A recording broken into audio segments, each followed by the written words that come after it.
अब आपको मैं व्यापम का मेन एग्ज़ाम MPSI के लिए एक मोस्ट इम्पोर्टेंट टॉपिक लाया हूँ, कंजक्शन। और उस कंजक्शन टॉपिक में देखा होगा आपने कि बहुत से लोग उससे डरते हैं कि कंजक्शन समझ में नहीं आते और उनको जोड़ जोड़ कर पढ़ाया जाता है कि एंड को पढ़ाया, बट को पढ़ाया, नॉट ओनली बट ऑल्सो को पढ़ाया। तो आपको लॉजिकल गणित चैनल में बिल्कुल लॉजिक से इंग्लिश को सॉल्व करना है, कॉन्सेप्टुअल इंग्लिश को सॉल्व करना है। अगर आप उसको कॉन्सेप्ट के हिसाब से करेंगे, कॉन्सेप्टुअल पढ़ेंगे तो ये बहुत अच्छी समझ में आएगी। अगर विदाउट कॉन्सेप्ट के रट के पढ़ेंगे तो ये आपकी समझ में नहीं आएगी। तो हमें हर चीज़ को कॉन्सेप्ट से पढ़ना है। कंजक्शन, तो हमें स्टार्ट करते हैं कंजक्शन। आप साथ में ही अपने पेन और कॉपी लेके बैठ जाएं और जो भी मैं चीज़ आपको बताता जा रहा हूँ वो यहीं से नोट करते जाएं। तो देखिए कंजक्शन,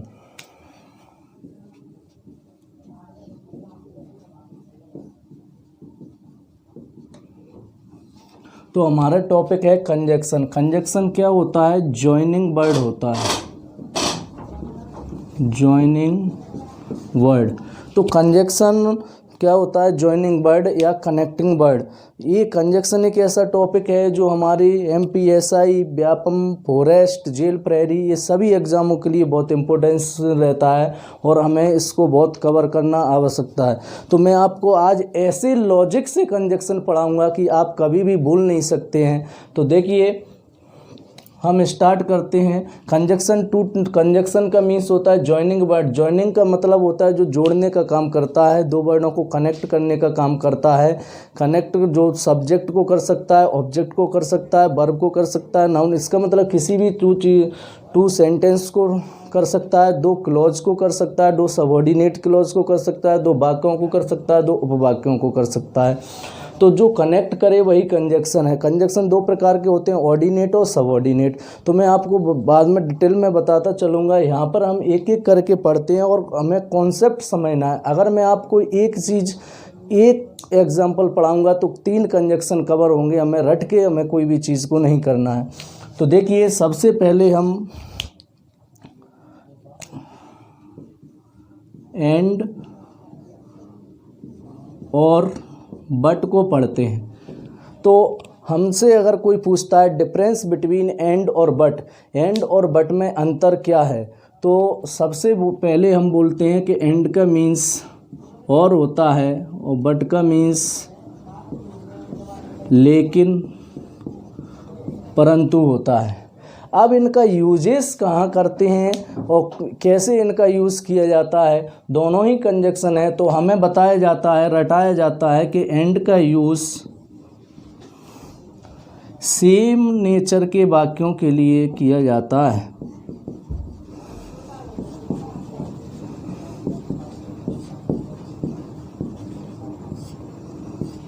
एंड का हमें बताया जाता है कि एंड का यूज़ सेम नेचर के वाक्यों के लिए किया जाता है। सेम नेचर क्या होगा? अगर एक वाक्य पॉजिटिव सेंस का है तो दूसरा भी पॉजिटिव सेंस का होगा। अगर एक वाक्य नेगेटिव सेंस का है तो दूसरा भी नेगेटिव सेंस का होगा। इसका मतलब सेम नेचर पॉजिटिव भी हो सकता है और नेगेटिव भी होता है। और फिर हमें बट बताया जाता है। बट का यूज़ हमें अपोजिट नेचर, विपरीत प्रकृति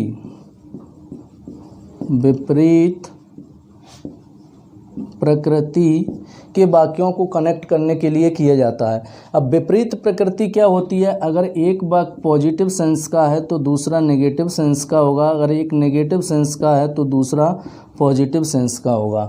तो हम एक सेंटेंस लिखते हैं, हमें ऐसे रटा दिया जाता है कि एंड का प्रयोग सेम नेचर के वाक्यों के लिए किया। सेम नेचर क्या होता है? अगर आपका भाई लेजी है और आपकी बहन कमज़ोर है, वीक है, तो दोनों का सेम नेचर हुआ, एक लेजी और एक कमज़ोर, तो वो हमारा सेम नेचर नेगेटिव है। और पॉजिटिव, आपका भाई भी मेहनती है और आप भी होशियार हैं, आपका भाई हार्ड वर्किंग है, आपकी सिस्टर इंटेलिजेंट है, दोनों का सेम नेचर हुआ, वो पॉजिटिव, ये सेम नेचर है। तो हम सबसे पहले एंड का यूज़ करेंगे। एंड एक सेंटेंस लिख रहा हूँ, देखिए, he is intelligent and industrious. ये हमारे सामने एक सेंटेंस लिखा है, he is intelligent and industrious. तो इसमें देखिए कि इंटेलिजेंट एंड इंडस्ट्रियस, इंटेलिजेंट जो लिखा है ये कैसा है, पॉजिटिव नेचर है। इंडस्ट्रियस भी कैसा है, पॉजिटिव, मतलब वह होशियार है और मेहनती है, वह होशियार है और मेहनती है। तो सेम नेचर हुआ, हमें रटना नहीं है, यहाँ तो एंड का यूज़ हो गया। तो हमें पता है कभी भी आपको बच्चों याद रखना है, कभी भी सेम नेचर का सेंटेंस आता है तो हम हमेशा 3 कंजक्शन का यूज करते हैं। पहला एंड, दूसरा बोथ, एंड बोथ का मीन्स दोनों और एंड का मीन्स और तीसरा नॉट ओनली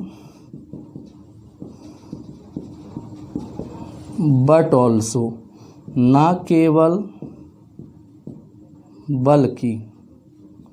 तो हम इन 3 कभी भी सेम नेचर का हमें रटना नहीं है कि किसी ने बता दिया समान प्रकृति का है तो एंड मान के चलिए ऑप्शन में एंड नहीं मिला तो हमें फिर बोथ एंड और नॉट ओनली बट ऑल्सो का यूज़ करना है। तो हमें रटना नहीं, हमें कॉन्सेप्ट समझना है कि कभी भी सेंटेंस अगर सेम नेचर के आते हैं तो हम हमेशा केवल और केवल 3 कंजक्शन लगाते हैं। एंड माने और, बोथ एंड माने दोनों और नॉट ओनली बट ऑल्सो ना केवल बल्कि। तो देखिए हम एक ही सेंटेंस में इनको यूज़ करके बताते हैं।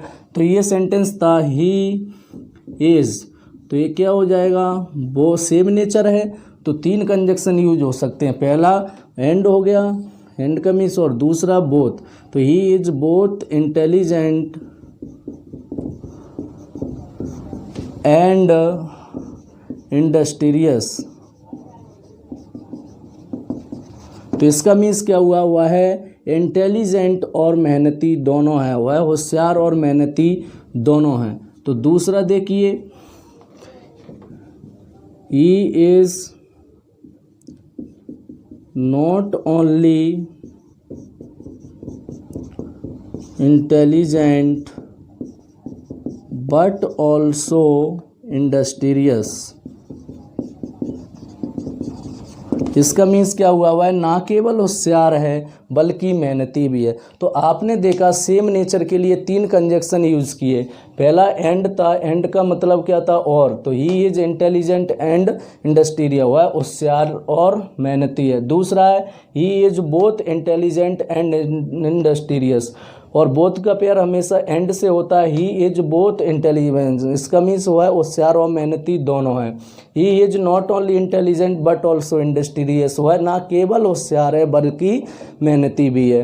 तो आपको हमेशा समझ में आया बिल्कुल क्लियर कि सेम नेचर के कभी भी सेंटेंस आता है तो 3 कंजक्शन लगाए जाते हैं, and, both and, not only but also. अब हम बात करते हैं अपोजिट नेचर की। तो देखिए अपोजिट नेचर के लिए रटा देते हैं कि अपोजिट नेचर के विपरीत प्रकृति के वाक्यों के लिए बट का प्रयोग किया जाता है, नहीं। तो हमें याद रखना है जब भी अपोजिट नेचर आता है तो हमेशा हमें 3 कंजक्शन आते हैं। एक एट, एट का मतलब होता है फिर भी। थर्ड स्टिल, स्टिल का मतलब होता है तब भी। तो देखिए, तो मैं आपके सामने एक सेंटेंस लिख रहा हूँ, उसमें इन तीनों का यूज़ करके बताऊंगा।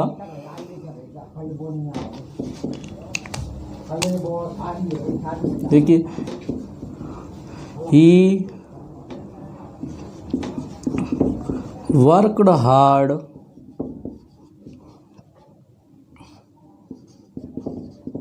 फेल्ड।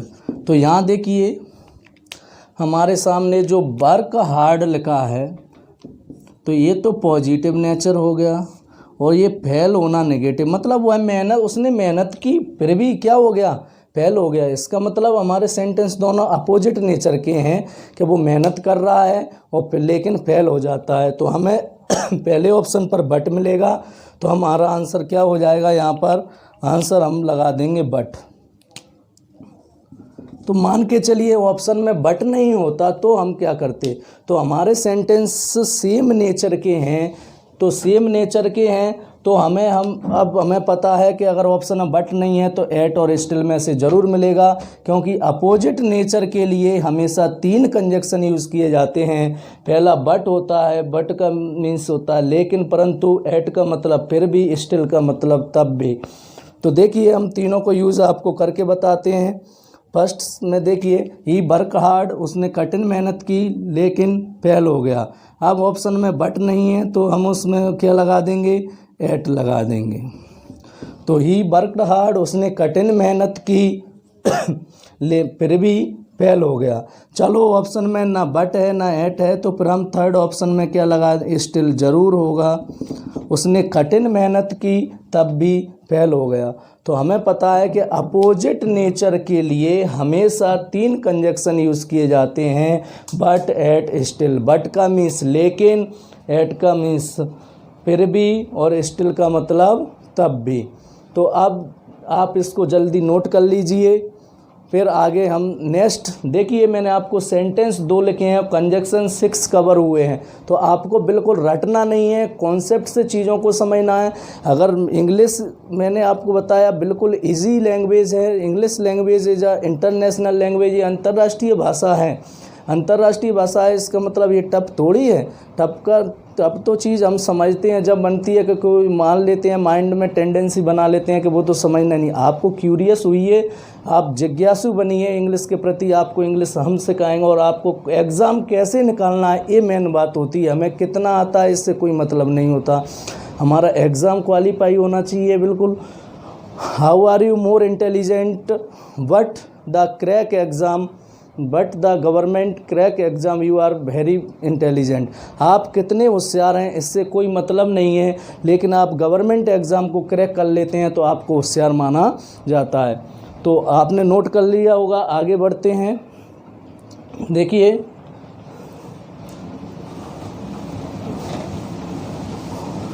और जब भी आप का जैसे ही नहीं देख पाओ तो आप वीडियो को पीछे करके देखिए, एक एक कॉन्सेप्ट को सुनिए, एक एक वर्ड को सुनिए। मैंने आपको क्या बताया, कंजक्शन का कैसा भी क्वेश्चन हो आपका कभी भी रटना नहीं पड़ेगा। तो देखिए अब मैं नेक्स्ट सेंटेंस लिख रहा हूँ। हाँ, एस बिकॉज और सिंस, इन तीनों का मतलब जब चूंकि निकलता है, एज, बिकॉज, सिंस, तो इनका पेयर बता दिया जाता है कि कभी भी सो ऑब्लिक देयरफॉर से नहीं होता है। इसका पेयर हमेशा कॉमा से होता है और इस कॉमा की हिंदी इसीलिए निकलती है। तो हमारे लिए देखिए सेंटेंस कैसे आता है। एग्जाम्पल के तौर पर मैंने कहा है as he is a brave heart so he joined the army. देखिए चूँकि उसका बहादुर दिल है इसीलिए उसने किसको ज्वाइन किया है, आर्मी को ज्वाइन किया है। अब देखिए चूँकि बहादुर दिल है इसीलिए उसने किसको ज्वाइन किया है, आर्मी को। अब जैसे ही एज आता है तो हमारा एरर मिस्टेक कैसे है, एज का जोड़ा हमेशा कैसे होता है, सो या देयरफॉर से कभी भी नहीं होता। तो यहाँ सो है, बिल्कुल यहाँ मिस्टेक है। हमारी ये क्वेश्चन कैसे आता है, तो क्वेश्चन हमारे लिए ऐसे ही पार्ट बना देता है। ये फर्स्ट पार्ट है, ये सेकंड पार्ट है और ये थर्ड पार्ट है। डी में लिखा रहता है नो एरर। तो हमें फर्स्ट ए बी सी और डी, तो हमारा आंसर कौन सा होगा, बी होगा। क्यों होगा कि इसमें कभी भी सो नहीं आएगा, यहाँ पे क्या आएगा, कॉमा आएगा। तो as he is a brave heart, चूँकि उसका बहादुर दिल है, ही जॉइंड द आर्मी, इसीलिए उसने, तो आंसर कौन सा होगा, बी। इसी पार्ट में मिस्टेक, क्योंकि एज, बिकॉज, सिंस का जोड़ा कभी भी क्या नहीं होता, सो या देयरफॉर नहीं होता, केवल और केवल होता है तो कॉमा होता है। तो देखिए अब इसको आगे बढ़ते हैं। अगर यहाँ पर मान के चलिए एज ऑप्शन में नहीं होता तो बिकॉज होता, बिकॉज नहीं होगा तो सिंस होगा। तो तीनों का मतलब है since he is a brave but, चूँकि उसका बहादुर दिल है इसीलिए उसने क्या किया है, आर्मी। तो प्यार अब एक क्वेश्चन देखिए, MPSI 2016 में पूछा गया था और वो यही इसी कॉन्सेप्ट का क्वेश्चन था। वो देखिए 80% लड़कों और लड़कियों ने गलत किया था, सभी स्टूडेंट्स ने इसको गलत किया था। देखिए as you sow shall you reap. तो हमने एक क्वेश्चन आया था MPSI 2016 में। तो देखिए जैसे ही आपने इधर एज देखा था तो एज का पेयर क्या हो गया था, सो। तो आपने इसको गलत कर दिया था, इसी पार्ट में एरर लगा दिया था और ये हमारा आंसर गलत हो गया था यहाँ पर लेकिन ये सेंटेंस पूरा सही है। यहाँ एज का जोड़ा सो बिल्कुल सही है, क्योंकि ये एक प्रेज है। क्या है, प्रेज। प्रेज का मीन्स कहावत। तो कभी भी कोई प्रेज होता है, ईडियम्स होता है। तो प्रेज जो होती है कहावत। Difference between idiom and praise. कोई आपसे पूछता है कि कहावत और मुहावरे में अर्थ क्या होता है, तो हमेशा जो प्रेज होती है वो उसमें कभी भी कोई चेंजेस नहीं किया जा सकता, उसका केवल और केवल एक मीन्स निकलता है, एक ही अर्थ निकलता है। जबकि जो मुहावरा होता है उसके हमारे अलग अलग अर्थ निकलते हैं। जैसे मैंने कहा as you sow shall you reap, जैसा करोगे वैसा भोगोगे। As you sow shall you reap, जैसा बोओगे वैसा काटोगे। तो मैंने आपके सामने ये 3 सेंटेंस लिखे हैं और कंजक्शन 9 कवर हुए हैं। इसी प्रकार से हम आगे बढ़ते हैं।